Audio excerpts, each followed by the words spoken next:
নমস্কার বন্ধুরা, একটা গল্প বলি শোনো চ্যানেলের আরও একটি এপিসোডে আপনাকে স্বাগত জানাই। আজকের উপস্থাপনায় আপনি শুনবেন শ্রদ্ধেয়া লেখিকা সুচিত্রা ভট্টাচার্য রচিত দহন উপন্যাসের দ্বিতীয় পর্ব। গল্প পাঠে আমি মৌমিতা।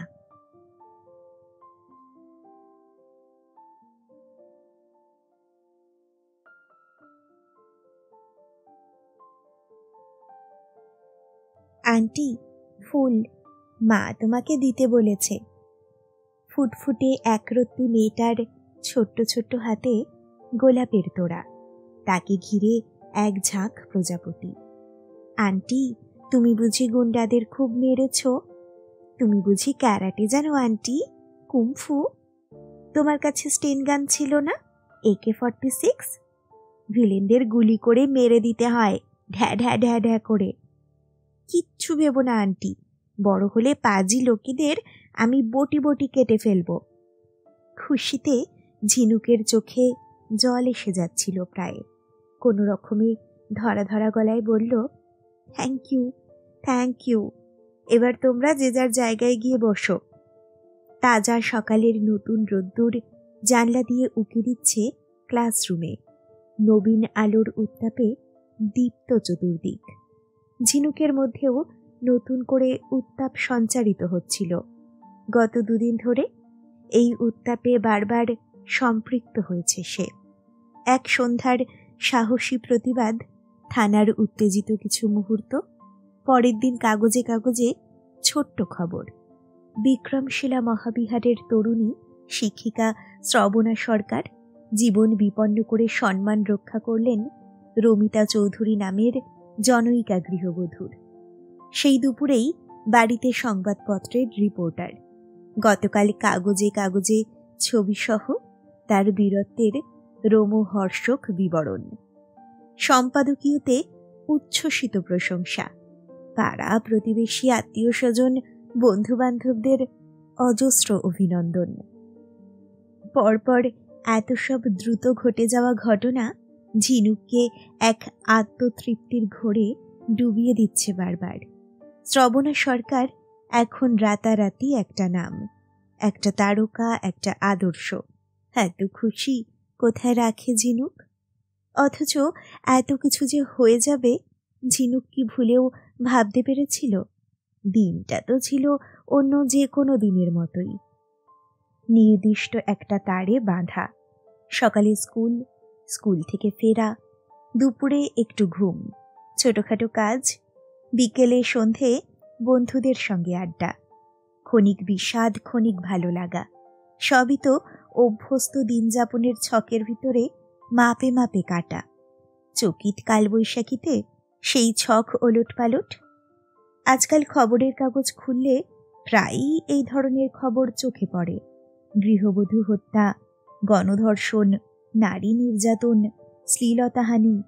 তবে সেসব তো শুধু খবরই। সকালে চা খেতে খেতে লোকে এইসব কাহিনী গপাগপ গেলে, ট্রেনে, বাসে, অফিসে, বাড়িতে দুদিন আলোচনা করে, উত্তেজনার আগুন পোহায়। তারপর স্বাভাবিক নিয়মে ভুলেও যায়। ওই খবর যে কখনো নিজের জীবনেও বাস্তব হয়ে উঠতে পারে, এ কথা কি কেউ কল্পনাও করে সে সময়? ঝিনুকও কি জানতো ওরকম একটা ঘটনা তার চোখের সামনে ঘটবে? সেখানে সে দাঁড়িয়ে থাকবে, মুহূর্তের উত্তেজনায় ঘটনাটার শরিক পর্যন্ত হয়ে যাবে। শুধু শরিক নয়, 1 নম্বর নায়িকাও। এতদিনে ঝিনুক বড় কিছু একটা করতে পেরেছে। নাম হয়েছে ঝিনুকের। টিফিনে স্টাফরুমে বসেও গোলাপগুলোকে শুকছিল ঝিনুক। তেমন একটা গন্ধ নেই, বেশ শুকিয়ে এসেছে, তবু যেন প্রাণবন্ত। দীপিকা বলল, তোর ঠোঁটের কাছটা তো এখনো বেশ ফুলে আছে রে শ্রবণা, আর কোথাও চোট লেগেছে নাকি? মাধুরী স্কুলে ঝিনুকের প্রিয়তম সখী, বয়সে ঝিনুকের থেকে কিছুটা বড় হলেও ঝিনুকের আগে সেই বলে উঠল, তাও তো কাল পরশু চেহারাটা দেখিসনি, গালটাল ফুলে যা অবস্থা ছিল। হ্যাঁ রে, তোর হাতের ব্যথাটা কমেছে? এক্সরে করেছিলি? ছোটখাটো স্টাফ রুম, বড় একটা টেবিল ঘিরে গোটা কতক চেয়ার, দুটো স্টিলের আলমারি, লম্বাটে কাঠের র্যাক, মাথার উপরে পেল্লাই সাইজের ফ্যান ধীরে ঘুরছে। ঝিনুক কোণের চেয়ার ছেড়ে ফ্যানের ঠিক নিচে এসে বসল। জোর চোট লেগেছিল গো, আর 2 দিন রেস্ট নিলে ভালো হতো। মা বাবা তো বেরোতেই দিচ্ছিল না। নেহাত আজকে গরমের ছুটি পড়ে যাচ্ছে, তাই জোর করে চলে এলাম।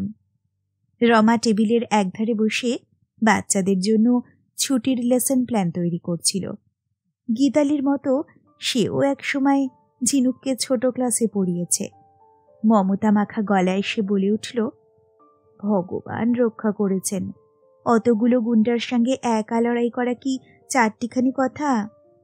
গীতালি জিজ্ঞাসা করল, কিরকম দেখতে রে ছেলেগুলো? মুস্কো মুস্কো গুন্ডা, হাতে আর্মস ছিল? সেরকম কিছু তো চোখে পড়েনি, তবে মনে হয় ড্রিঙ্ক করেছিল। চোখগুলো ঢুলু ঢুলু, লম্পট লম্পট, তবে ঠিক প্রফেশনাল গুন্ডা মাস্তানদের মতো নয়। ঝিনুক চেয়ারে হেলান দিল। এখন এক ধরনের ক্লাস তৈরি হয়েছে না, দামি দামি জামা কাপড় পরে, বেতার টাকা ওড়ায়, চকাচক ইংরেজি বলে, মোটর সাইকেল মারুতি নিয়ে ফুর্তি মেরে বেড়াচ্ছে। রাস্তাঘাটে এরকম ছেলে আজকাল প্রচুর দেখতে পাবেন। মিতা টিফিন বাক্স খুলতে খুলতে ফুট কাটল। তার মানে পয়সাওয়ালা বাড়ির ছেলে বলছিস? পয়সাওয়ালা না হাতি। গীতালি মুখ বাঁকালো। যত সব 2 নম্বরই পয়সা, ঘুষের টাকা, ব্ল্যাক মার্কেট আর শেয়ার মার্কেটের টাকা। রমা খাতার গোছা পাশে সরিয়ে রাখল। বউটার ড্রেস কিরকম ছিল রে?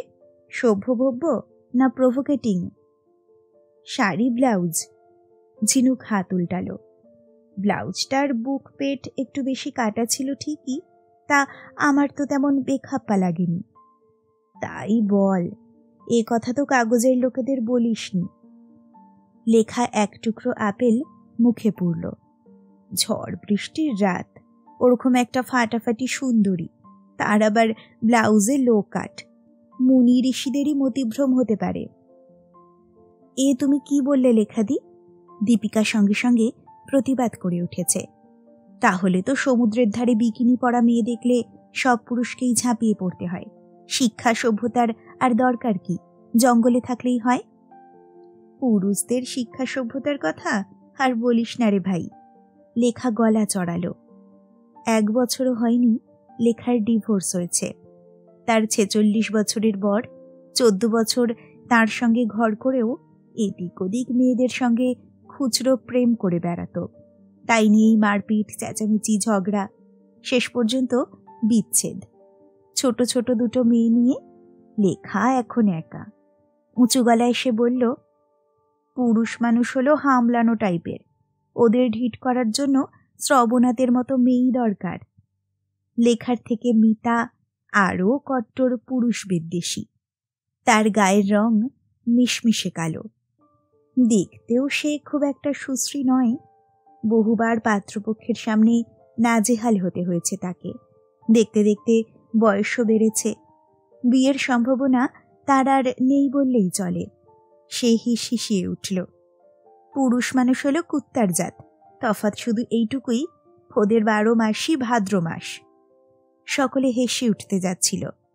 গীতালি চাপা ধমক দিল, কতদিন বলেছি স্টাফ রুমে বসে কেউ খারাপ কথা বলবে না, ভুলে যেও না তোমরা এখানে সবাই টিচার। দীপিকা তাড়াতাড়ি কথা ঘুরিয়ে নিল, হ্যাঁ রে শ্রবণা, ছেলেগুলো ধরা পড়েছে। মাধুরী বলল, ধরা পড়লে তো কাগজেই বেরোতো। কাগজের কথা বাদ দে, ওরা সব রসালো খবর ছাপে বিক্রি বাড়ানোর জন্য। দেখিস না, 1 দিন 2 দিন গপ্প ফেদেই কেমন চুপ মেরে যায়। কাগজে বেরোলে লাভও আছে, ওদের না ধরে পুলিশের এখন উপায়ও নেই, চাইলেও কেস চাপতে পারবে না।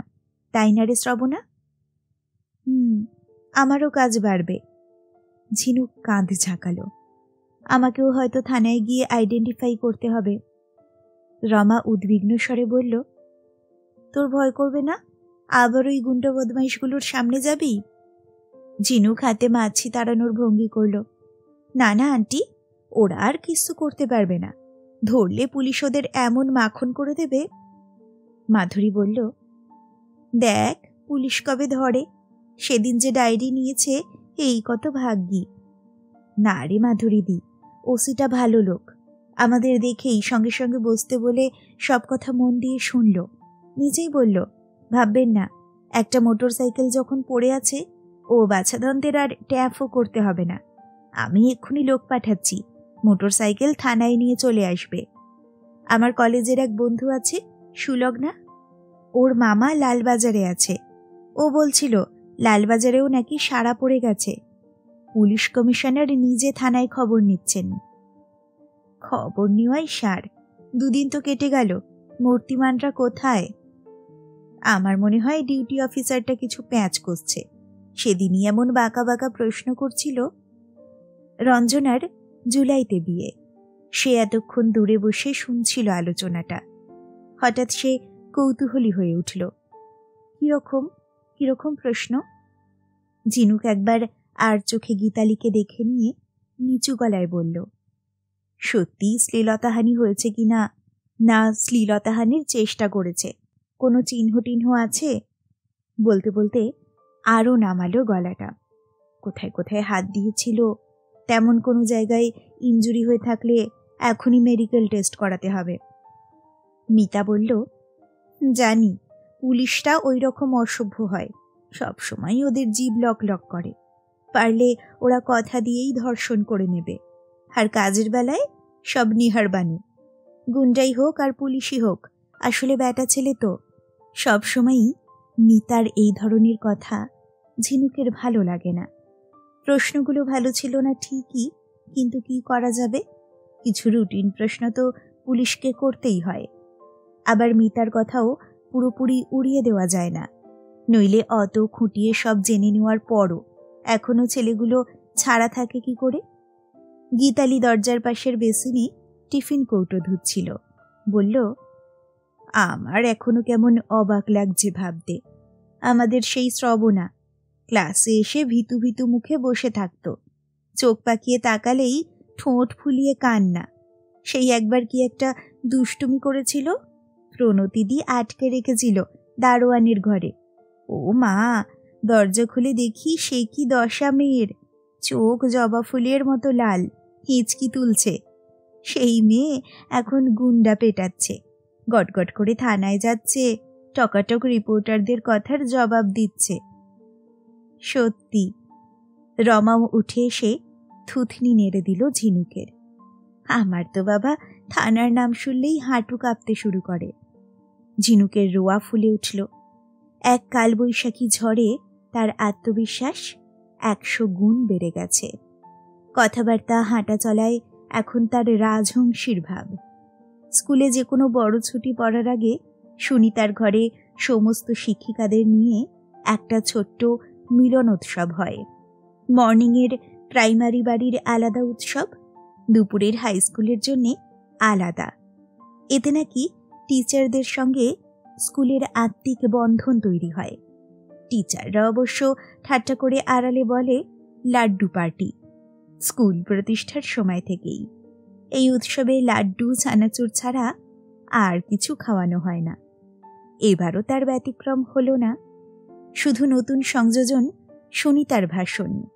শ্রবণা শুধু আমাদের স্কুলের শিক্ষিকাই নয়, আমাদের প্রাক্তন ছাত্রীও বটে। আমাদের স্কুলের আদর্শে অনুপ্রাণিত হয়ে সে যে অসীম সাহসিকতার কাজ করেছে, সেজন্য সমস্ত স্কুল আজ গৌরবান্বিত।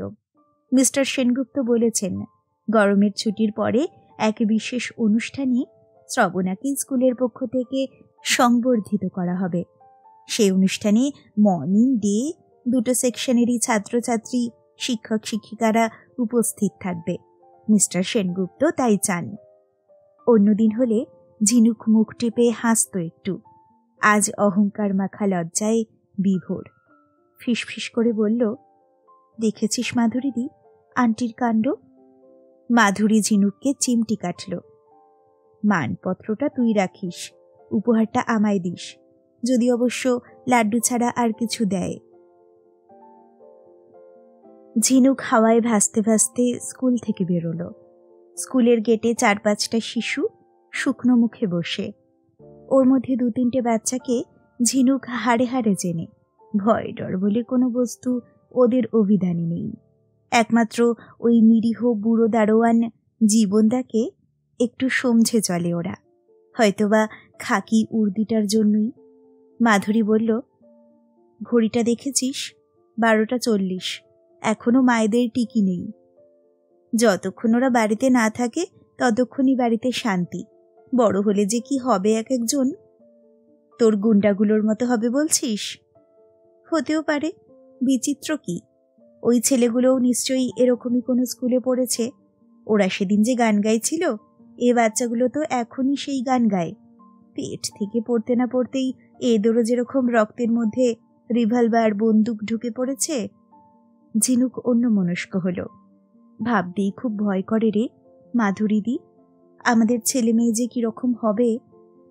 রাম না জন্মাতেই রামায়ণ, আগে বিয়েটা তো কর। মাধুরী শব্দ করে হেসে উঠল। তারপর সেই শর্মার কি খবর? তোর তুনির খুশিতে লাফাচ্ছে, গেয়ে গেয়ে শোনাচ্ছে তোমার কীর্তির চেয়ে তুমি যে মহান। প্রায় তাই। ঝিনুকও হেসে ফেলল। পরদিন সকালে কাগজ দেখেই ছুটে এসেছিল আমাদের বাড়িতে। উচ্ছ্বসিত হয়ে উঠতে গিয়েও ঝিনুক সামান্য হোঁচট খেল। কালকের কাগজে তাকে নিয়ে স্টোরি বেরোনোর পর বিকেলে তুনিরকে খুব আশা করেছিল। আসেনি, ফোনও করেনি। অফিসের কোনো জরুরি কাজে আটকে গিয়েছিল কি? ট্রামে উঠেও মাধুরী মিটিমিটি হাসছে। কপাল করে এসেছিলি রে, তোর খোপায় এখন শুধু পালক গোঁজা চলছে। 2-1টা পালক খুলে পড়লে আমাকে দিস। কি করবি নিয়ে? শাশুড়িকে দেখাবো, যদি লাল নীল পালক দেখে মন ভেজে প্রাণী দয়া জাগে।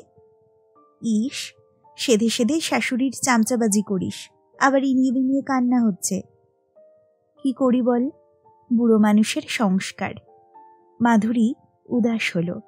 শ্বশুরমশাই গত হওয়ার পরে সুচিবাইটা হঠাৎ বেড়ে গেল। 5 বছরের নাতিটাকে পর্যন্ত কাঁচা জামা প্যান্ট ছাড়া ঘরে ঢুকতে দেয় না। বাড়িতে কাজের লোক যে রাখতে দেবে না, এ আর এমন কি? যাই বলিস, ত্রিদীপদাও একটু মিনিমুখ আছে। মাকে বলতে পারে না বউ চাকরি করে, তার একটা বাইরে পরিশ্রম আছে। সেধে কোন পুরুষ মানুষ সংসারের ঝামেলায় নাক গলাতে চায় রে ভাই? ত্রিদীপদা কিন্তু অন্যায় করছে। স্কুলের খাটুনির পরেও বুড়ির লক্ষ্য ফরমাস খাটা, এই কাপড় কাচড়ে, বাসন মাজরে, হেঁসেল ঠেলোরে। ত্রিদীপদাও তো তোকে বাড়ির কাজে সাহায্য করতে পারে, নাকি বউয়ের কাজে হাত লাগালে মান যাবে? কপাল রে, সবই কপাল। মাধুরীর মুখে ফিকে হাসি। তোর কপালে পালক আর তুনির, আমার কপালে বুড়ি আর ওই বর। তেমন কিছু তো ঘটেও না আমাদের সামনে তোর মতো। তাহলে তবু নিজের কেরামতি দেখিয়ে বরের সামনে মাসল ফোলাতে পারতাম, একটু ওয়েট বাড়ত। মাধুরী যথেষ্ট নাদুস নুদুস। মাঝে মাঝে ডাক্তারের কাছে গিয়ে সে ডায়েটিংয়ের চার্ট করে আনে। 7 দিনের মধ্যেই সেই চার্ট ফেলে দিয়ে দ্বিগুণ খাওয়া দাওয়ায় মত্ত হয়। ঝিনুক অপাঙ্গে মাধুরীকে জরিপ করল। বাপস, আরও ওয়েট চাস? মাধুরী পায়রা ওড়ানোর শব্দ করে হেসে উঠেছে। দুপুরের ট্রাম বেশ ফাঁকা। ছড়িয়ে ছিটিয়ে বসে থাকা লোকজন মাধুরীর হাসিতে ঘুরে তাকিয়েছে। সচকিত মাধুরী গলা নামালো। একবার বিয়ের জল গায়ে পড়ুক, 1-2টো নামা, তারপর তোর ওজনও দেখব। ইভিনিং শোয়ে সিনেমা যাবি? অদ্ভুত দ্রুততার সঙ্গে প্রসঙ্গ বদলাতে পারে মাধুরী। অন্তহীন পরিশ্রমের পরেও কি করে যে সিনেমা দেখার, মেলায় ছোটার উৎসাহ থাকে তার। হয়তো এটাই মাধুরীর সুপ্ত বিদ্রোহ, দম বন্ধ করা খাটুনির বিরুদ্ধে, অবিচারের বিরুদ্ধে। মরুভূমির কাঁটা গাছের মতোই অফুরন্ত তার প্রাণ শক্তি। ঝিনুক বলল, আজ থাক, সন্ধেবেলা বাড়িতে তুনির আসতে পারে। টালিগঞ্জ ট্রাম ডিপোর আগের স্টপে নেমে গেল মাধুরী। ঝিনুক সাধারণত ট্রাম ডিপোয়ে নেমে রিক্সা ধরে নেয়, হাঁটেও মাঝে মাঝে। 6 বছর আগে ঝিনুকরা যখন ফ্ল্যাট কিনে প্রথম এদিকে এসেছিল, তখনও আশেপাশে বেশ কয়েকটা পুকুর ছিল। গাছপালাও ছিল অনেক বেশি। মহানগরীর বাহু অক্টোপাসের সুর হয়ে একটু একটু করে শুষে নিচ্ছে শেষ সবুজের চিহ্নগুলোকে। ঝিনুক রাস্তা পার হয়ে দাঁড়িয়ে পড়ল। মেট্রো স্টেশনের চাতাল চড়া রোদে ঝিমুচ্ছে। কয়েকটা রাস্তার কুকুর শুধু ছায়া খুঁজে খুঁজে উদ্ভ্রান্ত। ছায়া নেই। কি নিশ্চিন্ত দেখাচ্ছে চাতালটাকে, কি নির্বিকার। ফ্ল্যাটে ঢুকে ঝিনুক থমকে গেল। ঠাম্মা বসার আর খাবার জায়গাটাকে নেটের পর্দা টাঙিয়ে পৃথক করে নিয়েছে সুজাতা। ক্রিম রং পর্দা সুদৃশ্য রডের দুধারে সরানো। খাবার টেবিলের এক প্রান্তে বসে আছেন মৃণালিনী। ঠাম্মা! ঝিনুক লাফাতে লাফাতে পৌঁছে গেছে মৃণালিনীর কাছে। বিপুল উচ্ছ্বাসে ঠাকুমাকে জড়িয়ে ধরে গালে গাল ঘষল খানিকক্ষণ। শোঁ শোঁ করে নিঃশ্বাস টানল। সেই চেনা হালকা মিষ্টি গন্ধ। মৃণালিনীর শীতল শরীরে এই মিষ্টি গন্ধটা থাকবেই। এই গন্ধ শুধু ঝিনুকই পায়, আর কেউ না। হয়তো স্বেচ্ছায় বেছে নেওয়া বৃদ্ধাবাসের একাকিত্বের যন্ত্রণার সঙ্গে প্রিয় পরিজনদের জন্য তীব্র ভালোবাসা মিশে জন্ম হয়েছে এই গন্ধটার, মৃগনাভির মতো। মৃণালিনীও নাতনির আদর চুপচাপ উপভোগ করছিলেন। ঝিনুক ধপ করে তার পাশের চেয়ারে বসে পড়ল। এত চড়া রোদ্দুরে বেরোনোর কি দরকার ছিল শুনি? তোরও তো গরমের ছুটি পড়ে গেছে, তুই কেন বেরিয়েছিলি? এমপ্লয়মেন্ট এক্সচেঞ্জের কার্ডটা রিনিউ করে এলাম। তা আমার বয়স আর তোমার বয়স? ঝিনুক আবার মৃণালিনীর গালে গাল ঠেকিয়ে গন্ধটা শুকল। আমি তো আজকালের মধ্যে তোমার ওখানে যেতামই। না এসে কি ওর উপায় আছে? সুজাতার স্বরে চাপা গর্ব। যা একখানা কাণ্ড করেছে নাতনি, সব্বাই ভেবে মরছে। মৃণালিনী স্মিত মুখে বললেন, বানপ্রস্থে আছি, সন্ন্যাস তো আর নিইনি বৌমা। সাংসারিক উদ্বেগ থেকে মুক্ত হতে পারলাম কই। সামনের দোকান থেকে টেলিফোন করার চেষ্টা করলাম, তা 4 দিনেও বেহালা থেকে টালিগঞ্জের লাইন পাওয়া গেল না। তা হ্যাঁ রে ঝিনুক, তুই তো ঠিকই আছিস মনে হচ্ছে, খুব চোট তাহলে লাগেনি। কাগজের লোকেরা বুঝি তবে বেশি ফুলিয়ে ফাঁপিয়ে লিখেছে, পড়ে এমন ভয় পেয়ে গেছিলাম। চোট আবার লাগেনি? সেদিন যদি ওই বেপরোয়া মেয়ের হাল দেখতেন।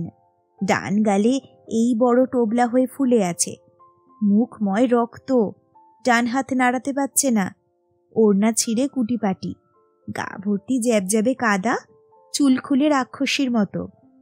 আহ মা, থামবে? না গো ঠাম্মা, আই এম ফাইন নাও, একেবারে দোকানের ফুলের মতো তাজা, ঝরঝরে। কচু, কাল রাত্রিরেও তো কোঁকাচ্ছিল হাতের ব্যথায়, পেইন কিলার খেয়ে ঘুমোলো। মৃণালিনী ঝিনুকের হাত দুটো হাতে তুলে নিলেন। এখনো তো বাঁ হাতটা বেশ ফুলে আছে দেখছি। ঝিনুক লজ্জা লজ্জা মুখে হাসল। বাঁ হাতের কবজিটা এমন মুচড়ে দিয়েছিল, সেদিন তো হাত নাড়ারই ক্ষমতা ছিল না। বাবা গরম জল করে কতক্ষণ সেঁক দিয়ে দিল। সুজাতা ঘরের জানলাগুলো বন্ধ করছিল। গ্রীষ্মের চড়া তাপ আটকাতে প্রতিদিনই দুপুরে সব আগল তুলে দেয়। তবুও দেয়াল ফুঁড়ে সিলিং ভেদ করে চুঁইয়ে চুঁইয়ে আসতেই থাকে নির্দয় উত্তাপ। একেবারে ওপরতলার ফ্ল্যাট বলে এই উত্তাপ থাকেও বহুক্ষণ, সন্ধে নেমে আসার পরেও। মৃণালিনী বললেন, তোর বাবার তাহলে জোর ধকল গেছে বল। সুজাতা রান্নাঘরের দিকে যেতে গিয়েও ঘুরে দাঁড়ালো। ধকল বলে ধকল, ধন্যী নাতনি আপনার, যা দুশ্চিন্তায় ফেলেছিল। আমি বারবার ব্যালকনিতে গিয়ে দাঁড়াই, 9টা বাজে, 9:30 বাজে, 10টা বাজে, আপনার ছেলে সমানে হানটান করছে। একবার 4 তলা থেকে 1 তলা যায়, আবার উঠে এসে ওর বন্ধুদের নম্বর খুঁজে খুঁজে ফোন করে। ভয়ে টেনশনে সে কি অবস্থা তার। এত বড় একটা মেয়ে, বন্ধুরা বলছে 8:30 নাগাদ বাড়ির জন্য রওনাও দিয়ে দিয়েছে। সেই মেয়ে যদি 11টা অবধি না ফেরে, আপনার ছেলে তো, সে তো কি বলবো তার অবস্থা। মৃণালিনী অমলিন মুখে বললেন, আর বলোই না, ভয়ে কাঁপছিল, তাই তো? আমার ছেলেকে আমি চিনি না? ভয় আর দুশ্চিন্তা ছাড়া আর কোনো অনুভূতি আছে তার? সুজাতার শাশুড়ির দিকে খড় চোখে তাকিয়ে রান্নাঘরে ঢুকে গেল। ঝিনুক বলল, ঠিকই বলেছ, বাবার সব কিছুতে বাড়াবাড়ি। রাতে আমাকে দেখে ঠকঠক করে কাঁপছে, আবার ভোরবেলা কাগজে আমার নাম দেখে হইচই, লাফালাফি। বাড়াবাড়ি নয় রে দিদি, ওটাই স্বাভাবিক। নিজের জগৎ ছোট্ট হয়ে গেলে সামান্যতেই বেশি শোক পায় মানুষ, বেশি খুশি হয়, ভয়ও পায় বেশি। খুশির হিল্লোল এখনো বইছে ঝিনুকের শিরা উপশিরায়। মৃণালিনীর কথা তার কানে পৌঁছেও পৌঁছালো না। সুজাতা রান্নাঘর থেকে চেঁচিয়ে বলল, চান করে আয়, খেয়ে নিয়ে যত খুশি গল্প কর ঠাম্মার সঙ্গে। ঝিনুক টেবিলে তবলার তাল ঠুকল। আগে খাওয়া পরে চান, বড় খিদে বড় খিদে। ঠাম্মা, তুমিও আমার সঙ্গে বসবে তো? না রে সোনা, আমি খেয়ে এসেছি। মৃণালিনী উঠে দাঁড়ালেন। তোরা খাওয়া দাওয়া কর, আমি ততক্ষণ একটু গড়িয়ে নি, 3টে নাগাদ বেরোতে হবে। বছর 7 আগে করুণাকেতন মারা যাওয়ার ঠিক 2 মাসের মাথায় নিজে জেদ করে বৃদ্ধাশ্রমে চলে গেছেন মৃণালিনী, ছেলে ছেলে বউদের সমস্ত অনুরোধ উপেক্ষা করে। সেই থেকে কোনো ছেলের বাড়িতে কখনো একটা রাতও কাটাননি। মাঝে মধ্যে আসেন, সন্ধে অবধি থাকেন বড়জোর। কখনো কখনো মানুষের সঙ্গে দেখা করেও ফেরেন, একটু রাত করে। ঝিনুক বলল, এখন এই ঠাঁঠা রোদ্দুরে তোমার কোথাও বেরোনো চলবে না, রোদ পড়লে তবে বেরোবে। উপায় নেই রে, বিভুর ওখানেও যেতে হবে একবার। গত সপ্তাহে বিভু আমার কাছে গিয়েছিল, রুমকির নাকি থেকে থেকে জ্বর আসছে। সে কি, কাকামণি তো ফোন করেছিল কাগজের খবরটা দেখে, কই তখনও তো রুমকির কথা কিছু বলল না। ঝিনুক সামান্য উদ্বিগ্ন হল। কাকামণিকে কতবার বলেছি রুমকিকে একটা স্পেসিফিক স্কুলে ভর্তি করে দাও, মন ভালো থাকলে সঙ্গী সাথী পেলে ও বেছাড়া এত ভোগে না। সুজাতা টেবিলে খাবার সাজাচ্ছিল, বলে উঠল, আপনার ছোট ছেলে কারোর কোনো পরামর্শ শোনে কোনো দিন?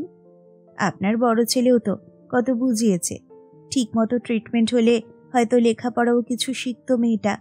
বালিগঞ্জ সার্কুলার রোডের দিকে কি যেন একটা ঠিকানাও দিয়েছিল, গেলই না। ওর কথা বাদ দাও, আজকাল কেই বা কার পরামর্শের ধার ধারে। এ কথা কেন বলছেন মা? আপনার পরামর্শে নরেন্দ্রপুরের জমিটা বেচে দেয়নি আপনার বড় ছেলে? ভালো পরামর্শ হলে শুনবে না কেন? মৃণালিনী মৃদু হাসলেন। রাগ করো না বৌমা, একটা কথা বলি, অন্যের পরামর্শ কেউ ভালো বলে মানে না, পরামর্শটা নিজের পছন্দসই হলে তবেই মানে। ওই সময় মন্টুর টাকার দরকার ছিল, তাই আমার কথাটা ভালো লেগেছিল। ভাই বোনদের টাকা অবশ্য বুঝিয়েও দিয়েছে, এসব ব্যাপারে মন্টুর কাজে ফাঁক থাকে না। তবে তার আগেও তো আমি একবার জমিটা বেচার কথা বলেছিলাম রুমকির চিকিৎসার জন্যে, তখন তোমরা রাজি হওনি। তখন জমির একদম দাম পাওয়া যেত না, দালালরাই বলেছিল ধরে রাখতে। সুজাতার গলা ঘন হলো। তাছাড়া রুমকির চিকিৎসা তো তখন টাকার জন্য আটকে থাকেনি মা। আপনার বড় ছেলে কোঅপারেটিভ থেকে লোন তুলে টাকা দিয়েছে, আপনার মেয়ে জামাই টাকা পাঠিয়েছে। সুজাতা কথাগুলো বলছিল ঠিকই, কিন্তু ভিতরে ভিতরে তেমন যেন জোর পাচ্ছিল না। 72 বছরের এই রিজু ব্যক্তিত্বময়ী মহিলার সঙ্গে কিছুতেই এঁটে উঠতে পারে না সুজাতা। মৃণালিনী যেন অন্তর্যামীর মতো ধরে ফেলেছেন সুজাতাদের সেই সময়কার মনের গোপন কথাটি। তখন জমি বিক্রি করলে সবার ভাগের টাকাই বিভাসকে দিয়ে দিতে হতো, চক্ষু লজ্জার খাতিরে। মৃণালিনী বুঝি সান্ত্বনা দিলেন একটু, তোমরা সবাই আছো, সেইটুকুনিই যা বল ভরসা, তোমরাই তো করো।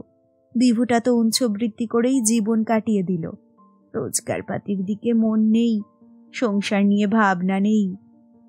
ঝিনুক চুপ করে মা ঠাকুমার কথা শুনছিল। কাকামণিটা সত্যি কেমন যেন, চাকরি বাকরি না পেয়েই টুপ করে একটা বিয়ে করে বসল। যাও বা দু একটা চাকরি জুটেছিল, কোনোদিন অফিসেই গেল না ঠিক মতো। এখন এই নেতার পিছন পিছন ঘুরছে, সেই নেতার তলপি বইছে। বোকাশোকা লোক ধরে লাইসেন্স পাইয়ে দেব বলে ঠকানো। বাবা বকাবকি করলে কাঁধ ঝাঁকিয়ে বলে, এই কাজ তোর ঘটে ঢুকবে না, এটাকে বলে রাজনৈতিক দালালি, দাও মারতে পারলে একেবারে মোটা টাকা। কবে যে বেঘরে মার খেয়ে মরবে।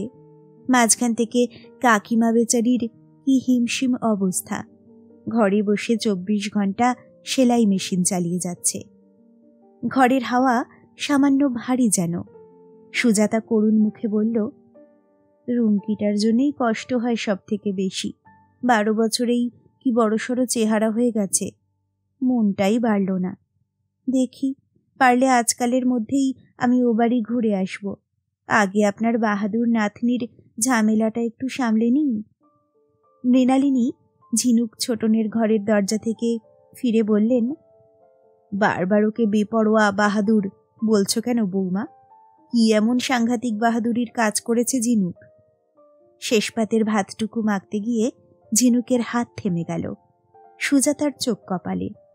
বাহাদুরি নয়, এক পাল গুন্ডার সঙ্গে মারপিট করলো, থানায় গিয়ে পুলিশদের দাবড়ে এলো, খবরের কাগজে কি এমনি এমনি ছবি ছাপিয়েছে। চশমার কাচের আড়ালে মৃণালিনীর চোখ পলকের জন্যে জ্বলে উঠল। ওই দিন ওই জায়গায় দাঁড়িয়ে এর থেকে কম আর কি করতে পারত ঝিনুক? একটা স্বাভাবিক মানুষের যা করা উচিত ঝিনুক তাই করেছে। ঝিনুকের আঁতে লাগলো কথাটা, তার কান লাল হয়ে গেছে। রক্তের খুশির কণিকাগুলো আচমকা পাথরের ঠোক্কর খেয়ে চমকিত যেন। অপ্রতিভ স্বরে সে বলার চেষ্টা করল, বাহাদুরি নয় ঠিকই, তবে একটু গার্ডস লাগে, এটা তো মানবে। এক গাদা লোক তো দাঁড়িয়েছিল, কেউ তো এগিয়ে আসেনি। তাতে কি প্রমাণ হয় রে দিদি? অন্যায়টা চোখের সামনে দেখাটাই স্বাভাবিক, মেরুদণ্ড না থাকাটাই স্বাভাবিক, নাকি অন্যায় করাটা স্বাভাবিক? মৃণালিনী ঘরে ঢুকে গেলেন। সুজাতা খাওয়া শেষ করে উঠে দাঁড়িয়েছে। বক্র চোখে একবার তাকালো ঝিনুকদের ঘরের দিকে, তারপর গলা নামিয়ে বলল, তোর ঠাম্মা একখানা চিজ বটে, কারুর কোনো কিছুতে কখনো খুশি হতে দেখলাম না। তোর বাবা আহ্লাদ করে সেবার বলতে গেল, মা আমি রিডার হয়েছি, তাতেও কত টেরা টেরা কথা। রিডার হলে তোর টিউশনি বাড়বে, নামের পাশে রিডার লিখলে নোট বই বেশি বিক্রি হবে, না রে মন্টু? ঝিনুকের কান বুজে গেছে, মার কথা শুনতে পাচ্ছে না। ভাতের শেষ দলা নামছে না গলা দিয়ে। একদিনের কুলকুল আনন্দের ঝর্ণা হঠাৎই জমাট হিমানি। স্নান সেরে ঝিনুক ঘরে এসে দেখল মৃণালিনী ছোটনের খাটে শুয়ে। সুজাতা শাশুড়িকে ননদের চিঠি পড়ে শোনাচ্ছে। চিঠি শেষ হতে মৃণালিনী বললেন, শুনেছিস ঝিনুক, পুজোর সময় রানু কলকাতায় আসতে পারে। ঝিনুক বিশেষ কৌতূহল দেখালো না। অনেকক্ষণ শাওয়ারের নিচে দাঁড়িয়ে থেকেও তার ক্ষোভ এতটুকু প্রশমিত হয়নি। এখনো মৃণালিনীর কথা হুলের মতো বিঁধছে। খাটের পাশে রাখা ড্রেসিং টেবিলে চুল আঁচড়াতে আঁচড়াতে আলগা মন্তব্য করল, পিসিমণি ওরকম লেখেই আসে না, এবারে আসবে। বাবলির বিয়ে ঠিক হচ্ছে, তোর কাকিমার দেওয়া সেই পাত্রটার সঙ্গে। তা ছেলে কি কাজ করে? ইলেকট্রিসিটি বোর্ডে কাজ করে। সুজাতা বলল, তোর কাকিমার জ্যাঠতুতো দিদির ছেলে। ভালোই হলো, একসঙ্গে তোর বিয়েটাও লেগে যাবে। বাবুয়া তো আছেই, ছোটনো এসে খাটাখাটি করবে। বুকের ভিতরে ধিকি ধিকি ক্ষোভ, তবুও মজা লাগছিল ঝিনুকের। বাবুয়া কলকাতায় থাকে বলে মার সুবিধা হবে? কিভাবে যে মানুষের সুবিধা অসুবিধার স্রোত প্রয়োজন মতো দিক পাল্টায়। এই বাবুয়াকেই না মা এ বাড়িতে রাখতে রাজি হয়নি। কত বাহানা, আমার এই ছোট্ট ফ্ল্যাট, ছোটনেরই এখানে এসে পড়াশোনা করতে অসুবিধে হয়, বাবু আর কি সুবিধে হবে? তার উপর আমাকে তো দেখছই, অর্ধেক দিন কোমরের ব্যথায় পড়ে থাকি। ঝিনুক তো উঠছে নিজের মনে, নইলে বাবুয়া কি আমার পর? পিসিমণির অনুরোধকে কি কায়দা করে কাটিয়ে দিল। বাবার চেঁচামেচিকে পাত্তা দিল না। বাবুয়া বেচারাকে এখন আলিপুরদুয়ার থেকে যাদবপুরের হোস্টেলে এসে ইঞ্জিনিয়ারিং পড়তে হচ্ছে, কলকাতায় মামার বাড়ি থাকা সত্ত্বেও। ঝিনুক কি বোঝে না মা কেন আপত্তি করেছিল বাবুয়ার এখানে থাকায়? ঈর্ষা। নিজের ছেলে আজীবন হোস্টেলে থাকবে আর ননদের ছেলে গৃহসুখ ভোগ করে যাবে, এটা মায়ের সহ্যই হবে না। মৃণালিনী কাছে ডাকলেন ঝিনুককে। এই মেয়ে, আমার কাছে এসে একটু বসত। ঝিনুক নিষ্পৃহ মুখে মৃণালিনীর পাশে এসে বসল। তার বাঁ হাতের কবজিতে আলগা হাত বুলোচ্ছেন মৃণালিনী। শিরা ভরা হাতের ঠান্ডা ছোঁয়া লাগছে ঝিনুকের হাতে। হাত বেয়ে ছড়িয়ে যাচ্ছে শরীরে। বুকের ঠিক মাঝখানটাতে পৌঁছে গেল। এখানেই কি হৃদয়? এক স্নিগ্ধ অনুভূতি জাগছে ঝিনুকের। নিবিড় মধ্যাহ্নে অশ্বত্থ গাছের নিচে বসে থাকার অনুভূতি। মৃণালিনী বললেন, তুই যে তোর তুনিরকে একদিন আমার কাছে নিয়ে আসবি বলেছিলি, তার কি হলো? ঝিনুকের ক্ষোভটা জুড়িয়ে এলো। যাব, ওর এখন অফিসে খুব কাজের চাপ যাচ্ছে। সুজাতা উঠে পূব দিকের জানলার একটা পাট খুলে দিচ্ছিল। এদিকে গোটা কতক গাছপালা আছে, একটা ডোবাও। মাঝে মাঝেই বেশ সুন্দর বাতাস আসে। জানলার পর্দা সরিয়ে সুজাতা ঝিনুকের কথার প্রতিধ্বনি করে উঠল। সত্যি, ছেলেটার বড্ড কাজের চাপ। ওকে ছাড়া তো ওদের ডিরেক্টররা চোখে অন্ধকার দেখে।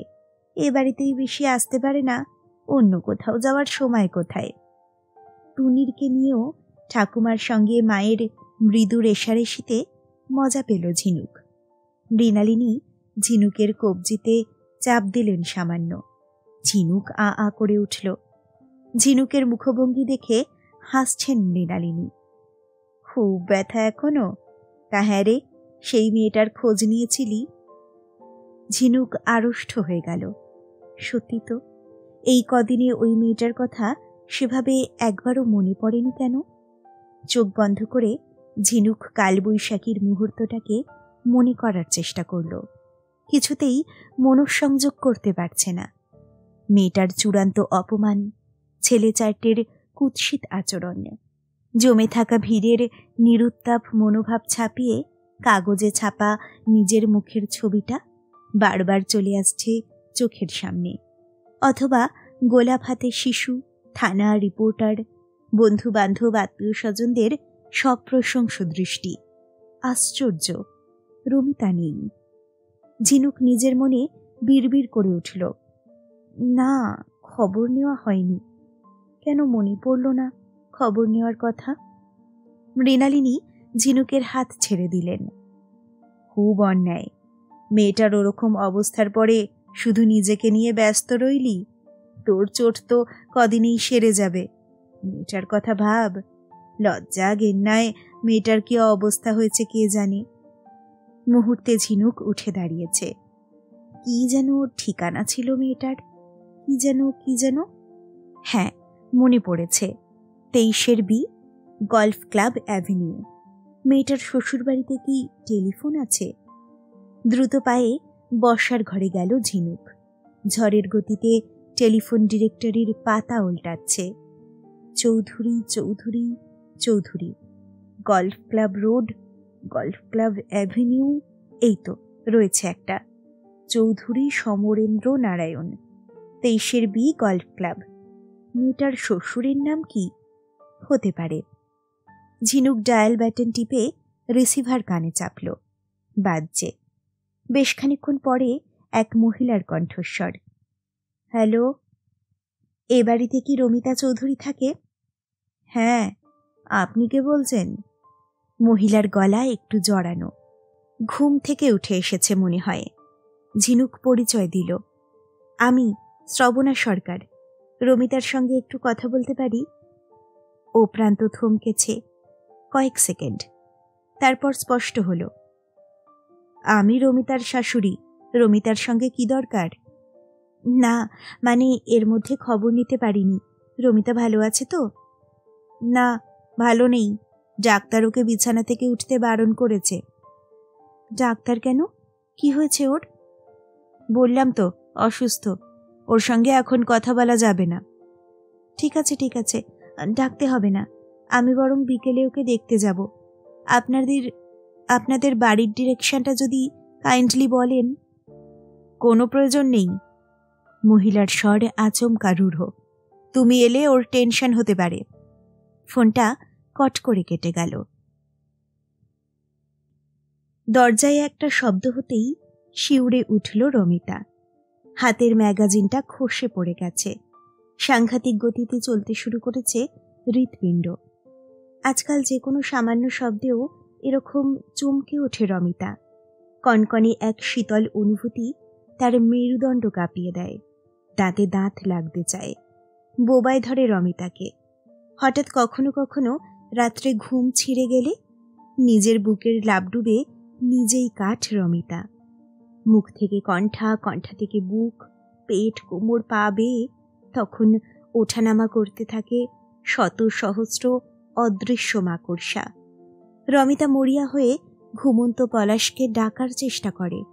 একটা শব্দও আসে না গলায়। ঘুমও আসে না আর। ডাক্তারের দেওয়া কড়া ঘুমের ওষুধেও ঘুম আসে না। সারা রাত তখন শুধু নিষ্পন্দ জেগে থাকা। লীনা ঘরে ঢুকে বলল, এত মন দিয়ে কি ম্যাগাজিন পড়ছিস রে? রমিতার কানে বড় যার প্রশ্নটা ঠিক ঢুকল না। লীনা যেন তীক্ষ্ণ চোখে বড় বেশি খুঁটিয়ে খুঁটিয়ে দেখছে তাকে। আজকাল এমন করেই তাকে দেখে সবাই, যেন কোনো দাগ ধরেছে রমিতার গায়ে। তার ভেলভেটের মতো সুখী জীবনে এই কি বিড়ম্বনা এলো? রমিতা জোর করে বিছানায় উঠে বসল। তুলতুল ঘুমিয়েছে? মনে তো হলো ঘুমিয়েছে। মটকা মেরে পড়ে আছে কিনা কে জানে। মহা জ্বালাতন করে সারা দুপুর। রমিতার নিজের জ্বালা এখন এত বেশি, অন্যের জ্বালা যন্ত্রণার কথা তার মাথাতেই ঢোকে না। লীনা খাটে বসল। রমিতার চোখে চোখ রেখেছে। শুনেছিস আজ সকালে কি হয়েছে? রমিতার চোখের পাতা কেঁপে উঠল। কি হয়েছে? হোমা, জানিস না? পলাশ বেরোনোর আগে থানা থেকে ফোন এসেছিল। লীনার গলা খাদে নামল। ছেলেগুলো নাকি ধরা পড়েছে, আইডেন্টিফাই করতে যেতে হবে। এত বড় খবরটা রমিতা জানতে পারেনি। এবাড়ির কেউ তাকে কিচ্ছু জানাচ্ছে না। রমিতার নিজেকে কেমন অপমানিত মনে হলো। অন্যদিন অফিসে যাওয়ার আগে পলাশ একটু একান্তে ডাকে রমিতাকে। কিছুই না, এক চিলতে হাসি আর প্রায় রুটিন করে একটু গালে ঠোঁট ছোঁয়ানো। আজ কিছু না বলেই বেরিয়ে গেছে পলাশ। দুপুরে খাওয়ার সময় শাশুড়িও তো কত এতাল বেতাল কথা বলছিল। একবারও রমিতাকে কোনো আভাস দিল না। অশোক মাঝে মাঝে হাসি তামাশা করে রমিতার সঙ্গে। ছোট ভাইয়ের বউকে নিজের বোনের মতোই স্নেহ করে সে। ঠাট্টা করতে করতেই সংসারের ছোটখাটো গোপন ষড়যন্ত্র ফাঁস করে দেয় হাটের মাঝে। সেও দিব্যি খেয়ে দে বাবার সঙ্গে কারখানায় বেরিয়ে গেল। বাড়ির সবাই সব জানে, শুধু রমিতাই কিচ্ছু জানতে পারল না। রমিতার গলা থমথম করে উঠল। কবে ধরা পড়েছে ছেলেগুলো? কাল রাত্রে। সে খবরটা আমাকে জানালে কি মহাভারত অশুদ্ধ হয়ে যেত? লীনা খাটে পা ছড়িয়ে বসল, যেন তার 2 বছরের মেয়ে তুলতুলকে ভোলাচ্ছে এমন গলায় বলল, জানিসই তো এবাড়ির ব্যাপার স্যাপার। সবকিছুতেই হাস হাস চুপচাপ। তোর ভাসুর বলছিল তোকে আগে জানাবার কথা। পলাশ বলল তোর মেন্টাল ডিপ্রেশন চলছে, শুনলে আরো আপসেট হয়ে পড়তে পারিস। তাই শুনে বাবা বললেন তাহলে আর তোকে জানিয়ে কাজ নেই, পলাশ একাই থানায় গিয়ে ঝামেলাটা মিটিয়ে আসুক। রমিতার অপমান বোধটা নিয়ে এলো ধীরে ধীরে। তাহলে বোধহয় এরা ঠিকই করেছে। সত্যি তো, সে রাতে এমন বিশ্রী কান্নাকাটি করেছিল সে। ফুঁপিয়ে ফুঁপিয়ে কান্না থেকে হঠাৎ হঠাৎ আর্তনাদ, গোঙানি। ঘুমের ঘোরেও নাকি সারাক্ষণ বিড়বিড় করে গেছে, এই ছুঁয়ো না আমাকে, ছেড়ে দাও ছেড়ে দাও বলছি। প্রথম 2-3টে রাত তো সে পলাশের স্পর্শও সহ্য করতে পারেনি। সেই তাকেই যদি আবার দাঁড়াতে হয় শয়তানদের মুখোমুখি, না, রমিতা ভাবতে পারছে না। ছেলেগুলোর মুখ এক পলকের জন্যেও মনে আনতে চায় না রমিতা। মনে পড়লেই প্রাণপণে অন্য কথা ভাবার চেষ্টা করে। যত সুন্দর সুন্দর দৃশ্য তার হৃদয়ে জন্ম থেকে জমা আছে, সবগুলোকে পরপর সাজিয়ে ভেবে যেতে শুরু করে সে। বাবা মা, অফুরন্ত আদর, দিদি, খুনসুটি, শৈশব, কৈশোর, স্কুল কলেজের বুক জুড়োনো দিন, বন্ধু বান্ধব। ছোটবেলাতে একবার পেন্সিল ছুলতে গিয়ে আঙুল কেটে গেছে। ছোট্ট রমিতার কান্না থামাতে 3টে বড় বড় মিল্ক চকলেট হাজির করেছে বাবা। স্কুল থেকে মাদার টেরিজার হোমে বাচ্চাদের জন্য উপহার নিয়ে গেছে রমিতারা। জামা কাপড়, ব্যাগ, রং পেন্সিল, পুরনো খেলনা, সোয়েটার। মাদার সামনে এসে দাঁড়ালেন। রমিতা প্রণাম করতেই তার মাথায় হাত রেখেছেন মা। কি অপূর্ব স্বর্গীয় অনুভূতি! সব সব দৃশ্য ছিন্ন ভিন্ন করে ছেলে চারটের মুখই কেন যে দুলে দুলে ওঠে, তাড়া করে রমিতাকে। জোরে চোখ টিপে রমিতা স্কুলে শেখা প্রার্থনা আউড়ে যেতে থাকে। যখন আমি মৃত্যু ছায়ার উপত্যকা দিয়া গমন করিব, তখনও অমঙ্গলের ভয় করিব না, কেননা সদা প্রভু আমার সঙ্গে সঙ্গে আছেন। যখন আমি মৃত্যু ছায়ার উপত্যকা দিয়া, যখন আমি বারবার, কোনো লাভ হয় না। ভয়, অপমান তীব্র বিবমিশা হয়ে আলোড়িত করে চলে রমিতার শরীর। অপরূপ এক সুন্দর শরীর নোংরা হাতে ছুঁয়েছে কয়েকটা বুনো হায়না। বড় হওয়ার পর কখনো কোনো পুরুষ যে তাকে স্পর্শ করেনি এমন নয়। তাদের বারাসাতের বাড়ির চিলেকোঠার ঘরে তার মাস্তুতো দাদা তাকে প্রথম চুমু খেয়েছিল। কলেজে পড়ার সময় কৌশিক বেশ কয়েকবার নিভৃতে জড়িয়ে ধরেছে তাকে। অসংখ্য পুরুষ মহার্ঘ আপেল ভেবে বহুবার তাকে চোখ দিয়ে লেহন করেছে, কিন্তু সেসব ছিল ভিন্ন অনুভূতি। যেন পুরুষদেরই এই জগতে পুরুষের আয়নায় নিজের মূল্য যাচাই করা। লোভ থাকলেও সে লোভে বন্দনা মিশে থাকে। আর এ তো শুধুই পাশবিকতা। রাস্তাঘাটে হাওয়ায় ভাসানো অশ্লীল মন্তব্যের চেয়ে লক্ষগুণ কুৎসিত।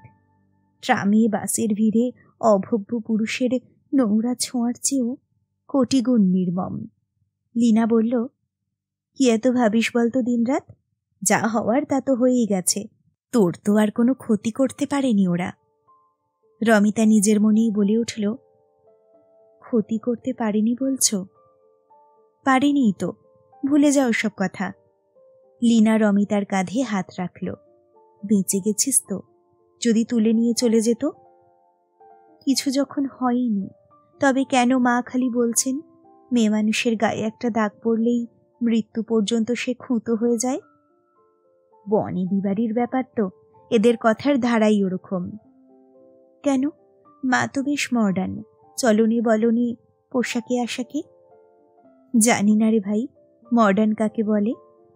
লীনা ঠোঁট উল্টালো। বিয়ে হয়েই স্তক 4 বছর ধরে তো দেখছি। ওসব মডার্ন ফডার্নের পলেস্তারা বাইরে থেকে একটা টোকা পড়লেই ঝুরঝুর করে খসে পড়ে। তখন শুধু কথায় কথায় শোনাবে কবে এই বংশের কোন কর্তা কত সামান্য কারণে বউকে সদর দরজা দেখিয়ে দিয়েছিল। তোকে শোনায়নি গল্পটা? না তো। শোনাবে শোনাবে, এবারে ঠিক শোনাবে। শ্বশুর মশাইয়ের ঠাকুরদা না কে যেন একদিন বৈঠকখানায় বসে ইয়ারবক্সি নিয়ে আড্ডা মারছিলেন। ভেতর মহলে তখন তার ছেলের সান্নিপাতিকে যায় অবস্থা। ছেলের মা বারবার খবর পাঠাচ্ছেন কর্তাকে, তিনি শুধু গড়গড়ায় টান মেরে যান আর বলেন যাই। শেষমেশ গিন্নি মরিয়া হয়ে নিজেই বৈঠকখানায় চলে এসেছেন। উত্তেজনায় মাথার ঘোমটা যে খসে গেছে সে খেয়ালটাও নেই। কর্তা তো রেগে কাঁই। ছেলে মরছে বলে বাড়ির বউ মাথার কাপড় খসিয়ে বাইরের লোকের সামনে আসবে? এ স্পর্ধা কি মার্জনা করা যায়? ব্যাস, সেই দণ্ডেই বউ গেট আউট। এক বস্ত্রে বাড়ি ছেড়ে চলে যেতে হলো গিন্নিকে, শুধু মাথার কাপড় খসে যাওয়ার অপরাধে। রমিতা হাসার চেষ্টা করল। যা, বাবা মোটেই ওরকম নন।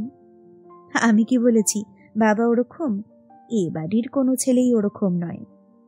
নয় যে, সেটাই তো সুযোগ বুঝে মা শুনিয়ে দেন। আমাদের শাশুড়ি ঠাকুরনটি একটি চিড়িয়া, বুঝলি? বিউটি পার্লারেও যাচ্ছেন, আবার পেডিগ্রি নিয়েও মটমট করছেন। ভরং। রমিতা চুপ করে রইল। লীনা সুযোগ পেলেই শাশুড়ির একটু নিন্দে করে নেয় বটে, আবার রমিতা কিছু বেফাঁস বললে বেমালুম শাশুড়িকে লাগিয়েও দেয় সেটা। এ বাড়িতে এসে প্রথম প্রথম শাশুড়ির দু একটা অভ্যাস দৃষ্টিকটু লেগেছিল রমিতার, বিশেষত বড় ছেলের বউকে একটু যেন ঠেস দেওয়ার মনোভাব। লীনার বাপের বাড়ি নাকি হাঘরে, ছেলে কি দেখে যে মজেছিল লীনাতে, এই সব। শাশুড়ির সঙ্গে স্নায়ুযুদ্ধের সময় অবলীলায় রমিতার মতামত সে জানিয়ে দিয়েছিল শাশুড়িকে। রমিতা অপ্রস্তুতের এক শেষ। তারপর থেকে সাবধান হয়ে গেছে সে। লীনা আবারও কি একটা বলতে যাচ্ছিল, পাশের ঘরে মেয়ের কান্নার আওয়াজ পেয়ে লাফিয়ে দাঁড়িয়েছে। ওই যে শ্যামের বাঁশি বাজল, দাঁড়া একটু চাপড়ে দিয়ে আসি। রমিতা জানলার বাইরে তাকালো। নিদাঘ বেলার সূর্য রাগী দস্যুর মতো গনগনে চোখে দাঁড়িয়ে আছে। অনেক দূরে উঠে যাওয়া আকাশ প্রায় ফ্যাকাশে, বর্ণহীন। জানলার দিকে ঝুঁকে আসা কৃষ্ণচূড়া ফুলগুলোর একটা পাপড়িও কাঁপছে না। নিঃশব্দে পড়ছে বাইরের পৃথিবীটা। সেদিনের ঝড় বৃষ্টির পরে আবার কেমন একই রকম নিরাসক্ত চতুর্দিক। নির্লজ্জের মতো দুপুরের মনে দুপুর গড়িয়ে চলেছে। কোথায় গল্ফ ক্লাব অ্যাভিনিউতে কে এক রমিতা দত্ত, থুরি রমিতা চৌধুরী কি এক অজানা আশঙ্কায় ছটপট করছে, তাতে কি বা এসে যায় এই উদাসীন দুনিয়ার। পলাশ ফিরল সন্ধ্যের পরে। বাতাসহীন উদ্বেগ নিয়ে অপেক্ষা করছিল রমিতা। অন্য দিনের মতো পলাশা জাগে দোতলায় এলো না, সোজা বাবার বৈঠকখানা ঘরে ঢুকেছে। সঙ্গে শাশুড়িও। জোর আলোচনা চলছে নিচে। কেউ রমিতার খোঁজও করল না। রমিতা দোতলার বারান্দায় এসে দাঁড়াল। সমরেন্দ্র বেশ কয়েক বছর আগে হাওড়ার শরিকি বাড়ির অংশ বেচে নতুন বাড়ি করেছে এখানে। এদিকটায় এখনো তেমন বাড়িঘরের জঙ্গল গজিয়ে ওঠেনি। সামনে বেশ খানিকটা ফাঁকা মাঠ। বিকেলে ছেলেরা ফুটবল ক্রিকেট খেলে। সন্ধ্যের পরে দু চার জোড়া কপত কপতি এসে বসে কোনো কোনো সময়ে। সামনের রাস্তার উজ্জ্বল নিয়ন পেরিয়ে রমিতার চোখ দূরে অন্ধকারে ঘন হয়ে থাকা শিশু গাছগুলোর দিকে ভেসে গেল। হঠাৎ ওদিকে তাকালে মনে হয় দিগন্তে যেন ভৌতিক ছায়া। রমিতার ভাসন্ত চোখ সেই ছায়ায় ডুবে যাচ্ছিল। হঠাৎ পিছনে শব্দ হতে চমকে তাকিয়েছে। পলাশ। পলাশ বারান্দার বেতের চেয়ারে বসেছে। আলো আধারে তার মুখ স্পষ্ট দেখতে পাচ্ছিল না রমিতা। দূরের শিশু গাছগুলোর মতো সেখানেও যেন একটা অপ্রাকৃত ছায়া। রমিতার বুক ঢিপ ঢিপ করে উঠল। সাহস করে প্রশ্ন করে ফেলেছে, তুমি থানায় গেছিলে? তোমাকে কে বলল থানার কথা? মা, বৌদি? তা জেনে কি হবে? রমিতা আর একটা বেতের চেয়ার টেনে পলাশের পাশে বসল। বলো না গো, কি হলো? ওই ছেলেগুলোই কি সেই? পলাশ চেয়ারে পিঠ রাখল। সব কটাই ধরা পড়েছে। হাজতে ছিল সারা রাত? তাই তো থাকার কথা। তুমি কি গড়াদের এপাশ থেকে আইডেন্টিফাই করলে? অফিস যাওয়ার সময় গেছিলে না ফেরার সময়? পলাশের গলায় বিরক্তি। তুমিও তো পুলিশের মতো জেরা শুরু করলে দেখছি। রমিতা নীরব হল। সারাদিন খাটাখাটনি করে ফিরেছে, তার সঙ্গে থানার হ্যাপা। এ সময় পুরুষ মানুষকে জিরোতে দিতে হয়। বাবা বাড়ি ফিরলে দিদির নামে নালিশ জানাতে ব্যস্ত হয়ে পড়ত কিশোরী রমিতা। মা তখন প্রায়ই বলতো কথাটা। রমিতা অনেক সময় ধৈর্য হারাতো। কেন বলবো না শুনি? দিদি সারাদিন আমাকে চুলের মুঠি ধরে ধরে মারবে, আমার খেলনা বাটি লুকিয়ে রাখবে। আমি বলবো না বাবাকে? আজ এই আলো আধারে রমিতার মনে হচ্ছে মাই ঠিক। তবুও ভিতরের অস্থিরতা সংযত রাখতে পারছিল না রমিতা। খানিকক্ষণ চুপ থেকে আবারও বলল, আর একটা কথা জিজ্ঞাসা করব, রাগ করবে না? পলাশ মুখ ফেরালো। শ্রবণাদিকে থানায় ডেকেছিল? শ্রবণা সরকার আবার তোমার দিদি হলো কবে থেকে? তা না, রমিতা ঢোক গিলল। আফটার অল আমার থেকে বয়সে বড় তো। বড় না আরো কিছু, বিশ্ব পাকা। কেন, কি হয়েছে? কি করেছে ও? থানায় মেয়েদের আইডেন্টিফিকেশনের জন্য যাওয়ারই প্রয়োজন হয় না। উনি ওস্তাদি মারতে গিয়েছিলেন। পলাশ ঝাঁঝিয়ে উঠল। যত সব চালবাজি কথাবার্তা, বারফাট্টাই। কেন আপনারা রিপোর্টারদের মিট করলেন না? ওসব সিলি বজ্জাতদের ভয় পাওয়ার কোনো মানেই হয় না। হ্যাঁ, তোমার সঙ্গে দেখা করতে চাইছিল। আসতে বলেছ? কোনো আসার দরকার নেই। যা ফায়দা লোটার তা তো লুটেই নিয়েছে। তুমি আসতে মানা করে দিলে? সোজাসুজি বলিনি, কায়দা করে বলেছি। যা বোঝার তাতেই বুঝে যাওয়া উচিত। কি বললে? বললাম আপনি আমার বউকে উদ্ধার করেছেন, তার জন্য we are ever grateful to you. আমরা চাই না বাড়ির বউ এই নোংরা ঘটনায় ফার্দার জড়িয়ে পড়ুক। পলাশের গলা দুমড়ে মুচড়ে গেল। খুব খবরের কাগজে হিরোইন হয়েছেন এখন, at the cost of your scandal. Scandal? কিসের স্ক্যান্ডেল? একটা রগে অ্যাক্সিডেন্টকে নিয়ে বেশি কচলালে, কাগজে স্টোরি ফাঁদলে, মাতামাতি হই হই করলে সেটা স্ক্যান্ডেলেই পরিণত হয়, বুঝেছ? পাবলিকও সেটা চাটতে ভালোবাসে। রগরগে শব্দটা বুকে বাজল রমিতার। শব্দটা কি বিকৃত করে উচ্চারণ করল পলাশ, যেন নোংরা নর্দমা থেকে বুড়বুড়ি কেটে উঠল। ওভাবে বলছো কেন? বলতে বাধ্য হচ্ছি। তোমার কি, তুমি তো বাড়িতে শুয়ে শুয়ে আর কেঁদে কেঁদেই খালাস। কথা তো শুনতে হচ্ছে আমাকেই। বাড়ি আত্মীয় স্বজনের কথা তো বাদই দাও। হোয়াট অ্যাবাউট মাই অফিস, বন্ধু বান্ধব? প্রত্যেকে সিম্প্যাথিতে চুপচুপ করছে অ্যান্ড আস্কিং ডার্টি কোশ্চেন্স। রমিতার স্বর নড়ে গেল। কি জিজ্ঞেস করছে? জিজ্ঞেস করছে শ্লীলতাহানি মানেটা ঠিক কি, রেপ আর মলেস্টেশনে তফাৎ কতটা। পলাশ দাঁতে দাঁত ঘষল। সব ভাষা নিউজ পেপারের। Molestation, outrage of modesty. আমাদের ডেপুটি চিফ তো কায়দা করে জানতে চাইছিল এটাকে রেপ বলা যায় কিনা।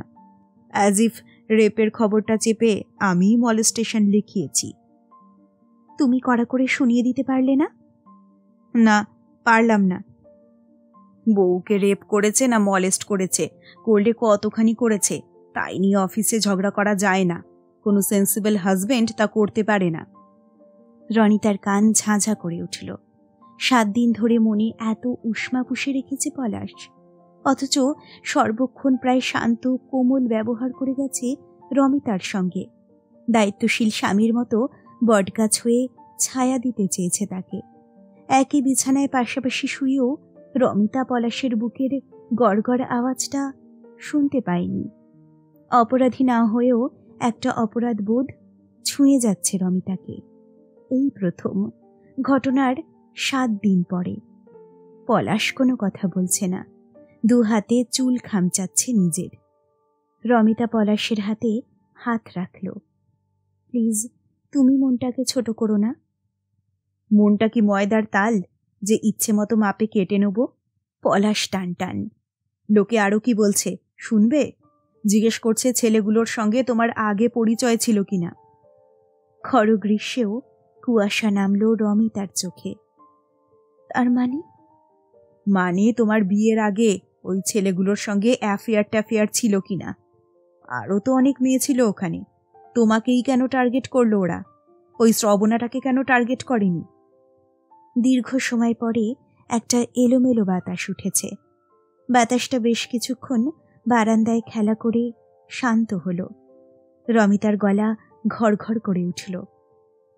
তোমারও কি ধারণা ওদের সঙ্গে আমার আগে পরিচয় ছিল? কি করে বলবো? তোমার বিয়ের আগের কথা আমি কতটুকু জানি? পরিপাটি বিছানায় শুতে গিয়েও থমকালো রমিতা। ড্রয়িং হলে স্টার টিভি চলছে। শ্বশুর শাশুড়ি ভাসুর যা সকলে এখন ওখানে, হয়তোবা পলাশও। রাতে খাওয়া দাওয়ার পরে একসঙ্গে টিভি দেখা এবারই রেওয়াজ। রমিতা ফিরে গিয়ে ড্রেসিং টেবিলের সামনে দাঁড়ালো। কারুকাজ করা বেতের ফ্রেমে ডিম্বাকৃতি আরশি, ঘরের টিউব আলোতে প্রতিফলিত এ কার মুখ আরশিতে? এটা কি রমিতা? পল্লবিত চোখের নিচে কালির পোঁচ, কাশ্মীরি আপেলের মতো রঙে কালচে ছায়া, শঙ্খ মসৃণ ত্বক, শুকনো ফ্যাকাশে। ভীষণ অন্যমনস্ক রমিতা ত্বক পরিশোধক ক্রিমের শিশি আর তুলো হাতে তুলে নিল।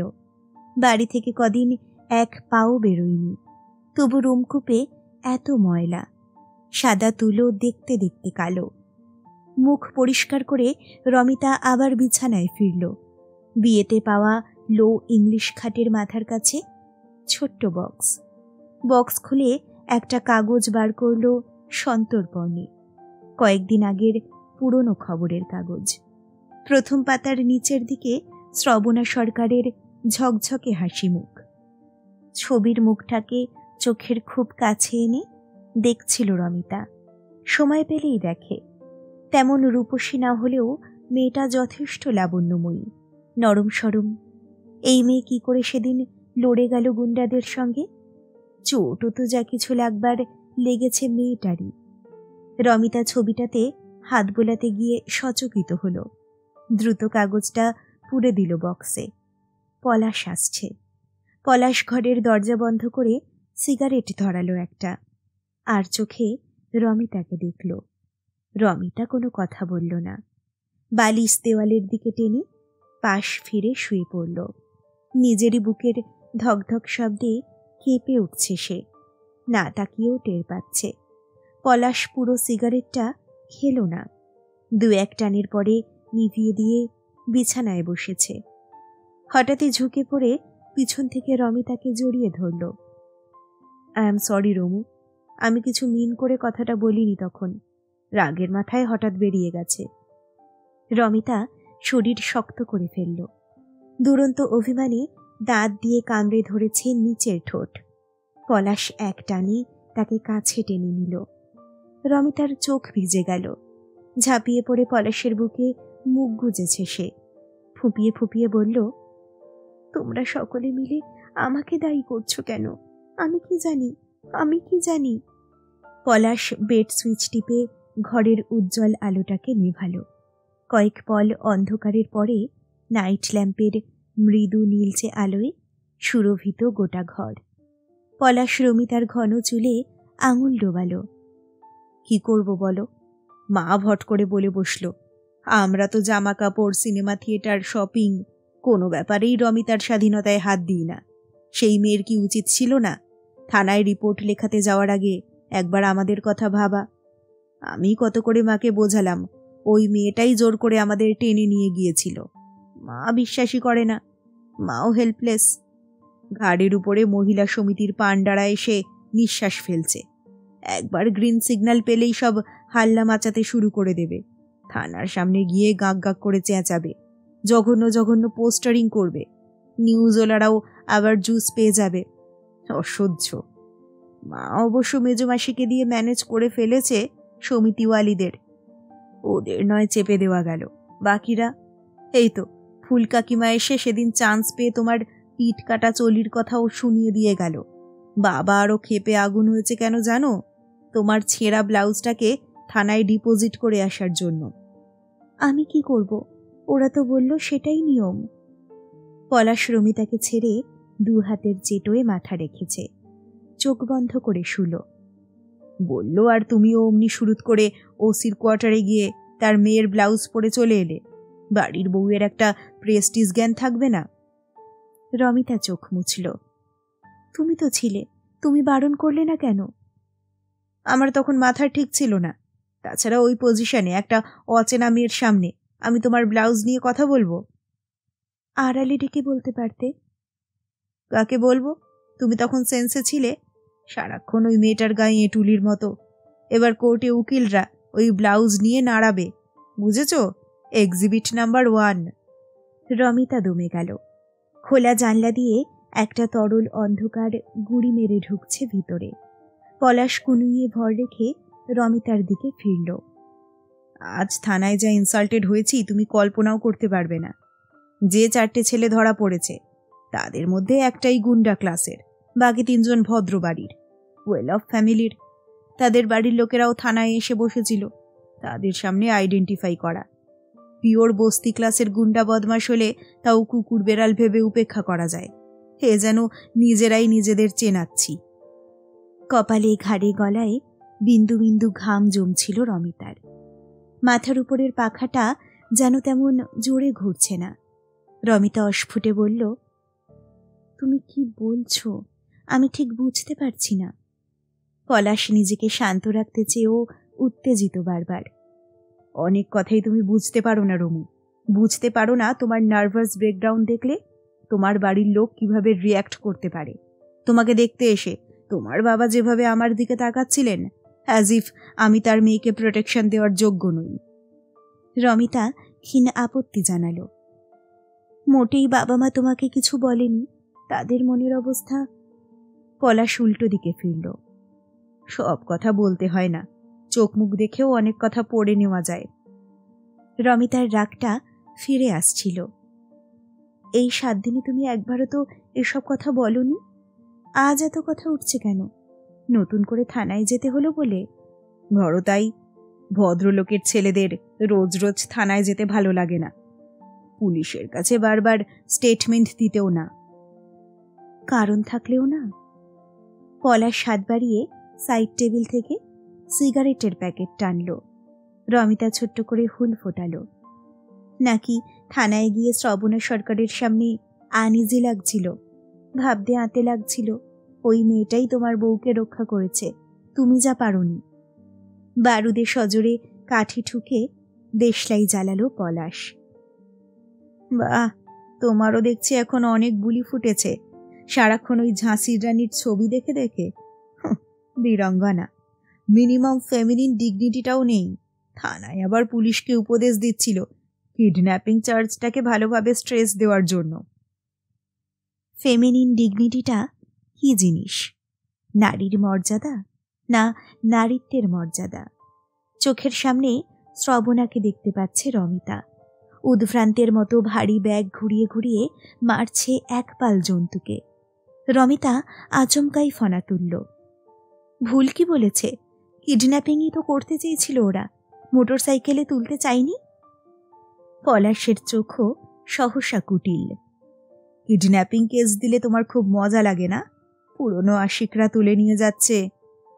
তোমার মুখ দেখতে আমার ঘেন্না করছে, ছি ছি। রমিতার গলা আর্তনাদের মতো শোনালো। করছে বুঝি? পলাশ ঘষে ঘষে অ্যাস্ট্রেতে সিগারেট নিভাচ্ছে। রমিতার 2 কাঁধ খামচে ধরল। কি ভালো লাগছে ওই ছেলেগুলোর সঙ্গে পালিয়ে যাওয়ার কথা ভাবতে? ছোঁবে না, একদম ছোঁবে না তুমি আমাকে। ছাড়ো বলছি, ছেড়ে দাও। এখনো বুঝি ছেলেগুলোর ছোঁয়া ভুলতে পারোনি? পলাশের কণ্ঠ ঘাতকের মতো নির্দয়। মত্ত হস্তির দাপটে চূর্ণ করছে রমিতার প্রতিরোধ। রমিতা ক্রমে নিস্তেজ হয়ে এলো। পোড়া কাঠের মতো পড়ে থাকা তার শরীরটার উপরে পৌরুষ বর্ষণ করে চলেছে পলাশ। উন্মত্তের মতো বিড়বিড় করে চলেছে। দেখি কোন শ্রবণা সরকার বাঁচাতে পারে তোমাকে, দেখি দেখি। আকাশে চাঁদ নেই। রাস্তার নিয়ন বাতিগুলো নিভে গেছে কখন। আমাবস্যার অন্ধকার গিলে ফেলেছে পৃথিবীকে। নিদালির মায়ায় ঘুমিয়ে পড়েছে বিশ্ব চরাচর। নিজের দাপটে বিধ্বস্ত পুরুষও তলিয়ে গেছে নিদ্রায়। শুধু রমিতার চোখে ঘুম নেই। হঠাৎই নিকষ অন্ধকার ছিঁড়ে একটা মাতালির হুঙ্কার কাঁপিয়ে দিচ্ছে 10 দিক। এই শালা অন্ধকার, আমাকে তুই ভয় দেখাচ্ছিস? আমি কি ডরপোক আছি? হাট যা বলছি সামনে থেকে, হাট হাট। রমিতা নিঃসারে মাথার কাছের বক্সটার দিকে হাত বাড়ালো।